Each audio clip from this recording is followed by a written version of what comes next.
വാർത്തകൾ നോക്കാം. കെജ്രിവാളിന് ജാമ്യം ലഭിക്കുമോ? കസ്റ്റഡി അനിവാര്യമെന്ന് ഇഡി കോടതിയിൽ വാദിച്ചു.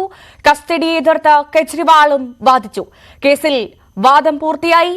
വിധി വരാനിരിക്കെ റോസ് അവന്യൂ കോടതി പരിസരത്ത് വൻ സുരക്ഷ.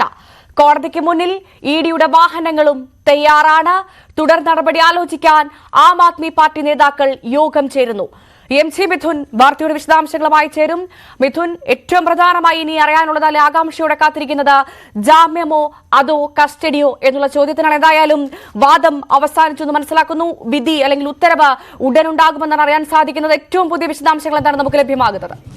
അല്പസമയത്തിനകം തന്നെ ഇതുമായി ബന്ധപ്പെട്ടുള്ള ഉത്തരവ് ഡൽഹി റോസ് അവന്യൂ കോടതി പുറത്തിറക്കുമെന്നാണ് അറിയാൻ സാധിക്കുകയും ചെയ്തിരിക്കുന്നത്. വാദം നേരത്തെ തന്നെ പൂർത്തീകരിക്കുകയും ചെയ്തിരുന്നു. 43 മിനിറ്റ് ഇഡി അവരുടെ വാദങ്ങൾ വിശദീകരിക്കുകയും ചെയ്തു. പിന്നീട് അരവിന്ദ് കെജ്രിവാളിന് വേണ്ടി ഹാജരായിട്ടുള്ള മുതിർന്ന അഭിഭാഷകൻ കൂടിയായിട്ടുള്ള മനു അഭിഷേക് സിംഗ്വി കൃത്യമായി ഇതിനെ ഖണ്ഡിച്ചുകൊണ്ടുള്ള വാദപ്രതിവാദങ്ങൾ കോടതിയിൽ അവതരിപ്പിക്കുകയും ചെയ്തു. അതിൽ പ്രധാനമായും ഇഡി മുന്നോട്ട് വെച്ച ചില കാര്യങ്ങളുണ്ട്. മുഖ്യ സൂത്രധാരൻ അരവിന്ദ് കെജ്രിവാൾ തന്നെയാണ്. ഇതിൽ കൂടുതൽ ചോദ്യം ചെയ്യാതാൽ മാത്രമേ അരവിന്ദ് കെജ്രിവാളിനുമായി ബന്ധപ്പെട്ടുള്ള കൂടുതൽ വിവരങ്ങൾ ലഭിക്കൂ. ഒപ്പം തന്നെ മദ്യനയ അഴിമതിയുമായി ബന്ധപ്പെട്ടുള്ള കൂടുതൽ വിവരങ്ങളിലേക്ക് കടക്കാനാകൂ എന്നുള്ള നിലപാട് കോടതിയെ ഇഡി അറിയിക്കുകയും ചെയ്തിട്ടുണ്ട്. കൂടാതെ ഇതുമായി ബന്ധപ്പെട്ട നിരവധി തെളിവുകൾ, സാധൂകരിക്കുന്ന തെളിവുകൾ നേരത്തെ തന്നെ അന്വേഷണ സംഘത്തിന് ലഭ്യമായിട്ടുണ്ട്. കൂടാതെ നിരവധി തവണ ഈ അന്വേഷണത്തിൽ ഹാജരാകണം അല്ലെങ്കിൽ ചോദ്യം ചെയ്യലിൽ ഹാജരാകണം എന്ന് ചൂണ്ടിക്കാണിച്ചുകൊണ്ട് ഏകദേശം 9 തവണയോളം കൂടി ഇഡി സമൻസ് അയച്ചിരുന്നു. പക്ഷേ അതെല്ലാം തന്നെ അരവിന്ദ് കെജ്രിവാൾ നിരാകരിക്കുകയായിരുന്നു. തുടർന്നാണ് നടപടികളിലേക്ക് കടക്കാൻ ഇഡി തീരുമാനിക്കുകയും ചെയ്തതെന്നുള്ള വിവരം കോടതിയെ അറിയിക്കുകയും ചെയ്തിട്ടുണ്ട്. കൃത്യമായ വിവരങ്ങളുടെ അടിസ്ഥാനത്തിൽ തന്നെയാണ് മുഖ്യമന്ത്രിയുടെ അറസ്റ്റ് രേഖപ്പെടുത്തിയിരിക്കുന്നത്. കൂടുതൽ വിവരങ്ങൾ ലഭിക്കുന്നതിന് വേണ്ടി, അതായത് മറ്റ് പ്രതികൾ, നമുക്കറിയാം ഇതിന് മുഖ്യമന്ത്രിക്ക് പുറമെ 15 പ്രതികളെ ഇതിനോടകം തന്നെ അറസ്റ്റ് ചെയ്തിട്ടുണ്ട്. അതിൽ ഉപമുഖ്യമന്ത്രി മനീഷ് സിസോദിയ ഉണ്ട്. ഒപ്പം തന്നെ അവരുടെ രാജ്യസഭാ അംഗം കൂടിയായിട്ടുള്ള സഞ്ജയ് സിംഗ് ഉണ്ട്. കൂടാതെ BRS നേതാവായിട്ടുള്ള കെ കവിത അടക്കം നിരവധി രാഷ്ട്രീയ പ്രവർത്തകരും ഒപ്പം തന്നെ മറ്റ് മദ്യ വ്യവസായികളും ഒക്കെ തന്നെ ഈ കേസുമായി ബന്ധപ്പെട്ട് അറസ്റ്റിലാവുകയും ചെയ്തിട്ടുണ്ട്. അവരെയൊക്കെ തന്നെ ഒരുമിച്ചിരുത്തി ചോദ്യം ചെയ്യേണ്ട ഒരു ആവശ്യകത ഈ ഒരു സമയത്തുണ്ട്. അതിനായിരുന്നു നേരത്തെ കെ കവിതയുടെ വീട്ടിൽ റെയ്ഡ് നടത്തുകയും തുടർന്ന് അവരെ അറസ്റ്റ് രേഖപ്പെടുത്തുകയും അവരെ ഒരുമിച്ചിരുത്തി ചോദ്യം ചെയ്യൽ നടത്തുകയും ചെയ്ത് അതിൽ നിർണായക വിവരങ്ങൾ ഇഡിക്ക് ലഭിച്ചിട്ടുണ്ട് എന്നാണ് മനസ്സിലാക്കാൻ സാധിക്കുന്ന. അത്തരത്തിലുള്ള വിവരങ്ങൾ കോടതിയെ അറിയിക്കുകയും ചെയ്തിട്ടുണ്ട്. പക്ഷേ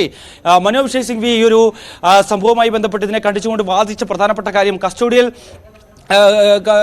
കൺവെൻഷന് വേണ്ടി അതിലേക്ക് പോകുന്നതിന് വേടി എന്തിനാണ് അത്തരത്തിലൊരു ഇൻ്റർഗേഷൻ നടത്തുന്നുള്ള ഒരു ആവശ്യകത എന്തുകൊണ്ടാണ് ഇഡി ഉന്നയിക്കുന്നതെന്ന് മനസ്സിലാക്കാൻ സാധിക്കുന്നില്ല. ഒരുപക്ഷെ കസ്റ്റഡിയിൽ ആവശ്യപ്പെടാതെ തന്നെ ചോദ്യം ചെയ്യാനാകുമല്ലോ എന്നുള്ള ചോദ്യം അതിൽ മുന്നോട്ട് വെക്കുകയും ചെയ്യുന്നുണ്ട്. പക്ഷേ അതിൽ ഇഡിയുടെ ഭാഗത്തുനിന്ന് നേരത്തെ തന്നെ അത് ആ ചോദ്യം മുന്നിൽ കണ്ടുകൊണ്ട് തന്നെ അവർ മുന്നോട്ട് വെച്ചിരുന്നു. 9 തവണ ചോദ്യം ചെയ്യലിന് ഹാജരാവണമെന്ന് ആവശ്യപ്പെട്ടുകൊണ്ട് ആവശ്യപ്പെട്ട സമൻസ് അയച്ചിട്ട് ഉണ്ട് എങ്കിൽ പോലും തന്നെ അത് നിരാകരിക്കുകയായിരുന്നു എന്നുള്ള കാര്യം നേരത്തെ തന്നെ അവർ കോടതിയെ അറിയിക്കുകയും ചെയ്തിട്ടുണ്ട്. അതുകൊണ്ട് തന്നെ അക്കാര്യത്തിൽ കോടതി എന്ത് നടപടി സ്വീകരിക്കുമെന്നുള്ളത് തന്നെയാണ് എന്തായാലും നമുക്കിനി അറിയേണ്ടതായിട്ടുള്ളത്. എന്തായാലും ഈ ഘട്ടത്തിൽ നമുക്ക് മനസ്സിലാക്കാൻ സാധിക്കുന്നത് ജാമ്യം നൽകാൻ ഒരു സാധ്യതയില്ലാതെ വളരെ വിരളമായിട്ടുള്ള ഒരു സാധ്യത തന്നെയാണ് നമുക്ക് ഈ ഒരു ഘട്ടത്തിൽ മനസ്സിലാക്കാൻ സാധിക്കുന്നത്. എന്തായാലും ഈ കോടതിക്ക് മുൻപിൽ ഇഡിയുടെ വാഹനങ്ങൾ തയ്യാറാണ് എന്ന് സൂചിപ്പിക്കുന്നതോടൊപ്പം തന്നെ തുടർ നടപടി എന്ത് എന്ന് ആലോചിക്കാൻ ആം ആദ്മി പാർട്ടി നേതാക്കൾ യോഗം ചേർന്നു മനസ്സിലാക്കുന്നു. ഇതൊക്കെ ജാമ്യം നിഷേധിക്കാൻ അരവിന്ദ് കെജ്രിവാളിന് ജാമ്യം ഉണ്ടാവില്ല എന്നതിലേക്കുള്ള സൂചനയാണോ നൽകുന്നത്? എന്താണ് മനസ്സിലാക്കാൻ സാധിക്കുന്നത് നമുക്ക്? തീർച്ചയായും നമുക്ക് ഈ ഒരു ഘട്ടത്തിൽ അങ്ങനെ അനുമാനിക്കാൻ സാധിക്കും. കാരണം നമുക്കറിയാം നേരത്തെ ഈ കേസുമായി ബന്ധപ്പെട്ട് നിരവധി തെളിവുകൾ ഇഡിയുടെ പക്കലുണ്ട്. ഒപ്പം തന്നെ അരവിന്ദ് കെജ്രിവാൾ ഈ പ്രതികളായിട്ടുള്ള ആളുകളുമായി നിരവധി തവണ സംസാരിച്ചു അടക്കമുള്ള വിവരങ്ങൾ ഇഡിയുടെ പക്കലുണ്ട് എന്നാണ് മനസ്സിലാക്കാൻ സാധിക്കുന്നത്. അത്തരത്തിൽ ഈ ഒരു കസ്റ്റോഡിയൽ ഇന്ററോഗേഷനിലേക്ക് കടക്കുന്നതിന് വേണ്ടിയുള്ള അല്ലെങ്കിൽ അത് ആവശ്യകതയില്ല എന്ന് മനു അഭിഷേക് സിംഗ് വാദിക്കുമ്പോൾ പോലും തന്നെ അത് കോടതി അംഗീകരിക്കില്ല എന്ന് തന്നെയാണ് നമുക്ക് മനസ്സിലാക്കാൻ സാധിക്കുന്നത്. അതുകൊണ്ട് തന്നെയാണ് ഇന്ന് രാവിലെ ഭഗവത് മാൻ, പഞ്ചാബ് മുഖ്യമന്ത്രി, അദ്ദേഹം രാവിലെ തന്നെ ഡൽഹി എത്തുകയും അവിടുത്തെ പ്രധാനപ്പെട്ട ആം ആദ്മി നേതാക്കളുമായി കൂടിക്കാഴ്ച നടത്തുകയും ചെയ്തു. ഒപ്പം തന്നെ മുഖ്യമന്ത്രി സ്ഥാനം അദ്ദേഹം ഒഴിഞ്ഞിട്ടില്ല. അവിടെ നിന്നിരുന്ന്, അതായത് ജയിലിലിരുന്ന് തന്നെ ഈ ഭരണം കൈയാളുമെന്ന് അവർ പറയുകയും ചെയ്യുന്നു. ഒരു കാരണവശാലും ആം ആദ്മി നേതാവ് കൂടിയായിട്ടുള്ള അരവിന്ദ് കെജ്രിവാൾ അദ്ദേഹം മുഖ്യമന്ത്രി സ്ഥാനം ഒഴിയില്ല, ആ സ്ഥാനം രാജിവെക്കില്ല എന്ന നിലപാട് ഭഗവത് മാനും വ്യക്തമാക്കുകയും ചെയ്യുന്നു. അത്തരത്തിൽ ജയിലിൽ അദ്ദേഹം കിടക്കുമ്പോൾ അവിടെ നിന്ന് എങ്ങനെ ഭരണത്തിൽ യാതൊരു കോട്ടവും കൂടാതെ ഭരണം പ്രതിസന്ധി ഇല്ലാതെ മുന്നോട്ട് കൊണ്ടുപോകാമെന്നുള്ള ചർച്ചകളാണ് ഇന്ന് പ്രധാനമായും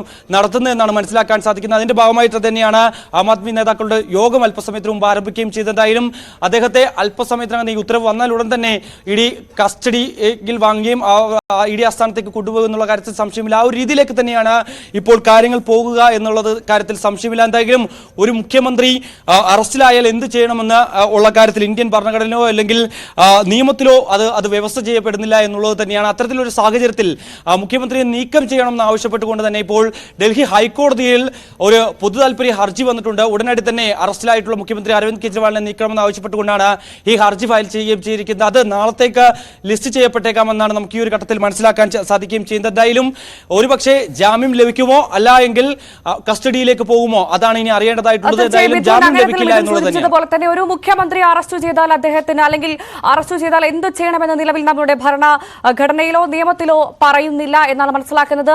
അങ്ങനെയാണെങ്കിൽ അദ്ദേഹത്തിന്റെ അനുയായികൾ പറയുന്നത് പോലെ അദ്ദേഹത്തിന് ജയിലിൽ ഇരുന്നു കൊണ്ട് ഭരണം നിർവഹിക്കാൻ സാധിക്കുമോ? അക്കാര്യത്തിൽ എന്തെങ്കിലും ഒരു സ്ഥിരീകരണം അതിനുണ്ടോ, അല്ലെങ്കിൽ ഒരു മറുപടി ലഭിക്കുന്നുണ്ടോ?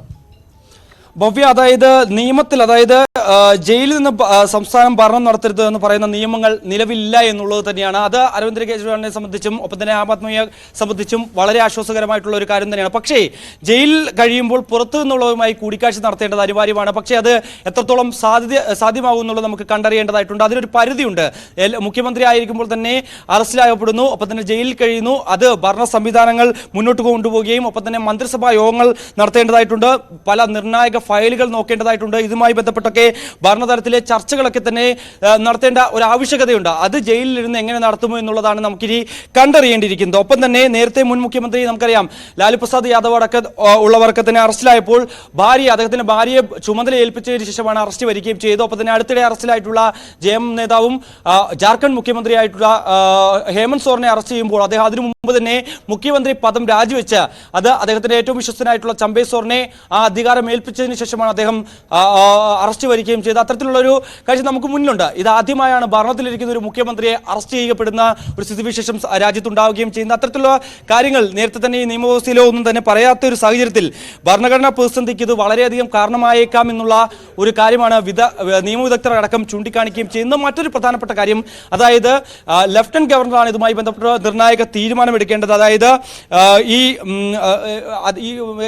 അരവിന്ദ് കെജ്രിവാളിന് ഒരു വാദം മുന്നോട്ട് വെക്കാം. അതായത് തന്നെ കസ്റ്റഡി എടുക്കാതെ തന്നെ ജയിലിലേക്ക് കൊണ്ടുപോകുന്നതിന് പകരം തന്റെ വസതിയിൽ, അത് കരുതൽ തടങ്കൽ എന്ന പോലെ തന്നെ തന്റെ വസതി അത് ജയിലാക്കി മാറ്റാനുള്ള ഒരു വ്യവസ്ഥയുണ്ട്. അതുകൊണ്ട് തന്നെ അത് ലഫ്റ്റനന്റ് ഗവർണർക്കാണ് തീരുമാനിക്കാൻ സാധിക്കുന്നത്.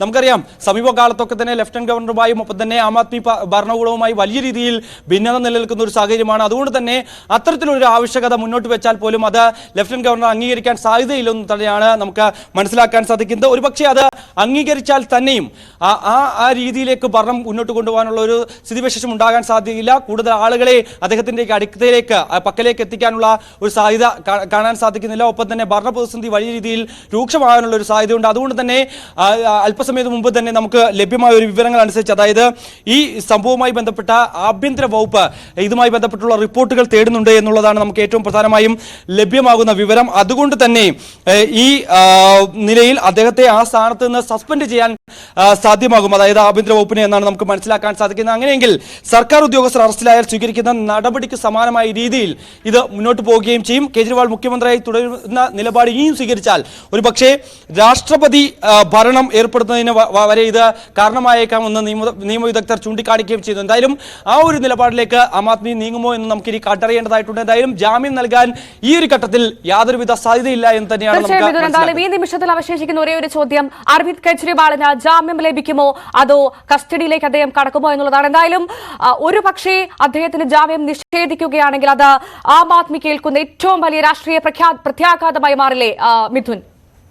തീർച്ചയായും നമുക്കറിയാം, അതായത് ആദ്യം ഘട്ടത്തിലൊക്കെ തന്നെ, അതായത് ഡൽഹിയിൽ പുതിയൊരു സർക്കാർ വരും, പുതിയൊരു ഭരണ സംവിധാനം നിലവിൽ വരുമെന്നൊക്കെ പറഞ്ഞുകൊണ്ടായിരുന്നു ആം ആദ്മി മുന്നിട്ടിറങ്ങിയത്. അപ്പോൾ വലിയ രീതിയിലുള്ള ഒരു എതിർപ്പ്, അതായത് അന്ന് ഭരണം കൈകാളിക്കൊണ്ടിരുന്ന കോൺഗ്രസ് സർക്കാരും ഒപ്പം തന്നെ BJP ഒക്കെ തന്നെ വലിയ രീതിയിൽ ഇവരെ വലിയൊരു പാർട്ടിയായി അവർ കണക്കാക്കപ്പെടുന്ന ഒരു സാഹചര്യമല്ലായിരുന്നു. പക്ഷെ പിന്നീട് വലിയ ഭൂരിപക്ഷത്തോടു കൂടി അവർ ജയിച്ചു വന്നു.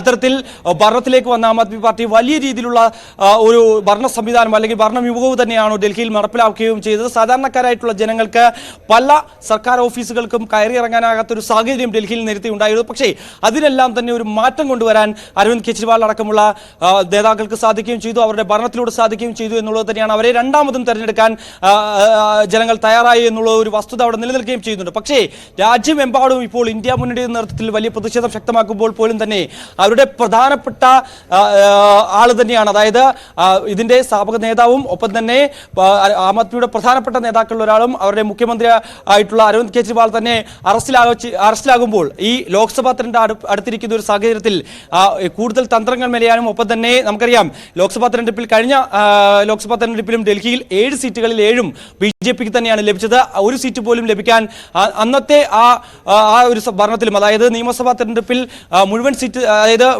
മൃഗീയ ഭൂരിപക്ഷം നേടി ആം ആദ്മി അധികാരത്തിൽ വന്നു എങ്കിൽ പോലും തന്നെ ലോക്സഭയിൽ അത് BJPക്ക് അനുകൂലമായി മാറുന്നത് നമ്മൾ കാണുകയും ചെയ്തതാണ്. അത്തരത്തിലൊരു സാഹചര്യത്തിൽ അരവിന്ദ് കെജ്രിവാൾ തന്നെ അറസ്റ്റിലാകുമ്പോൾ എങ്ങനെ ലോക്സഭാ തെരഞ്ഞെടുപ്പിനെ നേരിടാൻ സാധിക്കുമെന്നുള്ളൊരു ആശങ്ക ആം ആദ്മി ക്യാമ്പിനുണ്ട്. അത് വലിയ തിരിച്ചടി തന്നെയാണ് നമുക്ക് ഈ ഒരു ഘട്ടത്തിൽ അനുമാനിക്കാൻ സാധിക്കുകയും ചെയ്യും. എന്തായാലും അരവിന്ദ് കെജ്രിവാളിനെ ഏത് നിയമപരമായ സാധ്യതകൾ പരിഗണിച്ചുകൊണ്ട് തന്നെ പുറത്തിറക്കാനുള്ള കാര്യങ്ങളുമായി അവർ മുന്നോട്ട് പോകുമ്പോൾ പോലും തന്നെ ജാമ്യം ലഭിക്കില്ല എന്ന് തന്നെയാണ് നിയമവിദഗ്ധർ ചൂണ്ടിക്കാണിക്കുന്നത്. കാരണം കൂടുതൽ ചോദ്യം ചെയ്യലുമായി ബന്ധപ്പെട്ട അതിൽ മുന്നോട്ട് വെക്കുന്ന വാദം തന്നെയാണ് അവർ ചൂണ്ടിക്കാണിക്കുന്നത്. അതായത് നേരത്തെ ചോദ്യം ചെയ്യലിന് ഹാജരായിരുന്നുവെങ്കിൽ ഇത്തരത്തിലൊരു നടപടിയിലേക്ക് പോകേണ്ട ആവശ്യകത ഇല്ലായിരുന്നു എന്നാണ് ED കോടതിയെ അറിയിക്കുകയും ചെയ്തിരിക്കുന്നത്. പക്ഷേ 9 തവണ അദ്ദേഹം ഈ സമൻസുകളൊക്കെ തള്ളിക്കളയുകയും നിരാകരിക്കുകയും ചെയ്തത് ഒരു പശ്ചാത്തലത്തിൽ ഇനിയും കസ്റ്റഡിയിൽ വാങ്ങി ചോദ്യം ചെയ്യാതെ ഒരു നിവൃത്തിയില്ല. അതുമായി ഈ കേസുമായി ബന്ധപ്പെട്ട് മുന്നോട്ട് പോകണമെങ്കിൽ മുഖ്യ സൂത്രധാരൻ എന്ന് ED പറയുന്ന അരവിന്ദ് കെജ്രിവാളിനെ ചോദ്യം ചെയ്യാതാൽ മാത്രമേ സാധിക്കൂ എന്നാണ്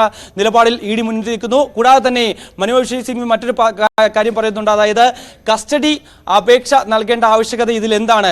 പ്രധാനപ്പെട്ട തെളിവുകളൊന്നും തന്നെ അരവിന്ദ് കെജ്രിവാളിനെ കേന്ദ്രീകരിച്ച് ഇല്ല എന്നാണ് മനോജ് സിംഗ് പറയുന്നത്. ഒപ്പം തന്നെ ചോദ്യം ചെയ്യലിന് വേണമെങ്കിൽ ഹാജരാകാം. അതിന് അറസ്റ്റ് ചെയ്യേണ്ട ആവശ്യമുണ്ടോ അല്ലെങ്കിൽ കസ്റ്റഡിയിലേക്ക് വാങ്ങേണ്ട ആവശ്യമുണ്ടോ എന്നുള്ള ചോദ്യം കോടതിയിൽ ഉന്നയിക്കുന്നുണ്ട്. എന്തായാലും ഈ വാദപ്രതിവാദങ്ങളൊക്കെ ഏകദേശം 1.25 മണിക്കൂറോളമാണ് കോടതിയിൽ നടക്കുകയും ചെയ്തത്. അതിനുശേഷമാണ് ഇപ്പോൾ അല്പസമയത്തിനകം തന്നെ ഈ ഒരു പ്രധാനപ്പെട്ട ഉത്തരവ് പുറപ്പെടുവിക്കാൻ ഡൽഹി റോസ് കോടതി തയ്യാറാവുകയും ചെയ്യുന്ന അല്പസമയത്തിനകം തന്നെ ഈ ഒരു ഉത്തരവ് വരികയും. തുടക്കത്തിൽ പറഞ്ഞതുപോലെ തന്നെ അഴിമതിക്കെതിരെ ചൂലമെടുത്ത് രാഷ്ട്രീയത്തിലേക്ക് ഇറങ്ങിയ നേതാവാണ് അരവിന്ദ് കെജ്രിവാൾ. അദ്ദേഹം തന്നെയാണ് ഇപ്പോൾ അതേ അഴിമതി കേസിൽ EDയുടെ ചോദ്യമൊന്നിൽ EDയുടെ കൂട്ടിൽ അകപ്പെട്ട് നിൽക്കുന്നത്. ഈ ഒരു സാഹചര്യത്തിൽ ഏതെങ്കിലും തരത്തിൽ അദ്ദേഹത്തിന് ജാമ്യം നിഷേധിക്കുകയാണ് അത് ഇതുവരെ ഉയർത്തിയ ആം ആദ്മി പാർട്ടി ഒന്നടക്കം അല്ലെങ്കിൽ ഇന്ത്യ മുന്നണി ഒന്നടക്കം ഉയർത്തിയ ആരോപണങ്ങളെല്ലാം പൊള്ളയാണ് എന്ന് തെളിയിക്കുന്ന തരത്തിലേക്ക് കാര്യങ്ങൾ കടക്കുകയില്ല അദ്ദേഹത്തിന് ജാമ്യം നിഷേധിക്കുകയാണെങ്കിൽ.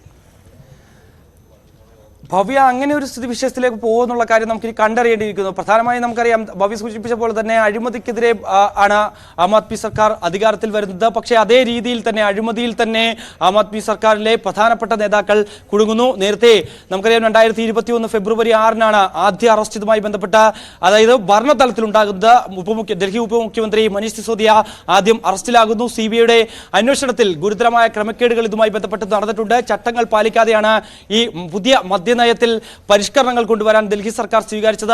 അതുമൂലം വലിയ തുക ഖജനാവിന് നഷ്ടം നേരിടേണ്ടി വരികയും ചെയ്തു. കൂടാതെ മദ്യവ്യവസായികൾക്ക് വേണ്ടി പണം, അവരെ കൂടുതൽ പരിപോഷിക്കപ്പെടുന്നതിന് വേണ്ടിയും ഒപ്പം തന്നെ അവർക്ക് കൂടുതൽ പണം ലഭ്യമാക്കുന്നതിന് വേണ്ടി കോഴ വാങ്ങി എന്നുള്ള ആരോപണമാണ് പ്രധാനമായും CBI കണ്ടെത്തുകയും ചെയ്തത്. അതിന് പിന്നാലെയാണ് 2023 വരുമ്പോൾ അത് ED കൂടി ഈ ഒരു കേസ് അന്വേഷണത്തിന്റെ ഭാഗമാക്കുകയും ചെയ്യുന്നു. തുടർന്ന് മനീഷ് സിസോദിക്ക് ഒരുപക്ഷെ ജാമ്യം ലഭിക്കാവുന്ന തരത്തിലേക്ക് കാര്യങ്ങൾ പോയ ആ ഒരു വേളയിൽ കൂടിയാണ് ഈ ED ഈ കേസിന്റെ ഭാഗമാവുകയും ചെയ്യുന്നത്. അതിനുശേഷം മനീഷ് സിസോദിക്കെതിരെ കൂടുതൽ കണ്ടെത്തലുകളുമായി ED വരുന്നു. അതായത് ഗോവ തെരഞ്ഞെടുപ്പിലടക്കം ലഭ്യമായിട്ടുള്ള, അതായത് 45 കോടിയോളം രൂപ ഗോവ തെരഞ്ഞെടുപ്പിന് വേണ്ടി കൈമാറുകയും ചെയ്തു. അത് ഈ അഴിമതിയുമായി ബന്ധപ്പെട്ട് ലഭിച്ച പണമാണ് അത് ഗോവ തെരഞ്ഞെടുപ്പിലേക്ക് കൈമാറിയത് എന്നുള്ള ഒരു നിർണായക കണ്ടെത്തൽ ED നടത്തുകയും ചെയ്തു. തുടർന്നാണ് മനീഷ് സിസോദിയെ അറസ്റ്റ് ചെയ്യാനുള്ള നടപടിയിലേക്ക് ED സംഘം എത്തുകയും ചെയ്തത്. തുടർന്ന് കാര്യങ്ങൾ കൈവിട്ടു പോകുന്നതാണ് നമ്മൾ കണ്ടത്. പിന്നീട് പ്രധാനപ്പെട്ട നേതാക്കൾ ഈ കേസുമായി ബന്ധപ്പെട്ട് അറസ്റ്റിലാകുന്നത് കണ്ടു. അവരുടെ പ്രധാനപ്പെട്ട നേതാക്കളിൽ ഒരാളായിട്ടുള്ള സഞ്ജയ് സിംഗ് പിന്നീട് അറസ്റ്റിലാവുകയും ചെയ്യുന്നു. കഴിഞ്ഞ ദിവസമാണ് അദ്ദേഹത്തിന് രാജ്യസഭാ അംഗമായി സത്യപ്രതിജ്ഞ ചെയ്യുന്നതിന് വേണ്ടി ഒരു ഇളവ് അനുവദിച്ചുവെങ്കിൽ പോലും തന്നെ പിന്നീട് വീണ്ടും അദ്ദേഹത്തിന് തിഹാർ ജയിലിലേക്ക് പോകേണ്ട ഒരു സാഹചര്യം ഉണ്ടാവുകയും ചെയ്തു. തുടർന്ന് കെ കവിത, BRS നേതാവ് കൂടിയാണ്, കെ കവിതയ്ക്കെതിരെ ഗുരുതരമായ ആരോപണങ്ങളാണ് ED കണ്ടെത്തുകയും ചെയ്തിട്ടുള്ളത്. അതിൽ നിമിഷം ഇനി അറിയാനുള്ളത് അരവിന്ദ്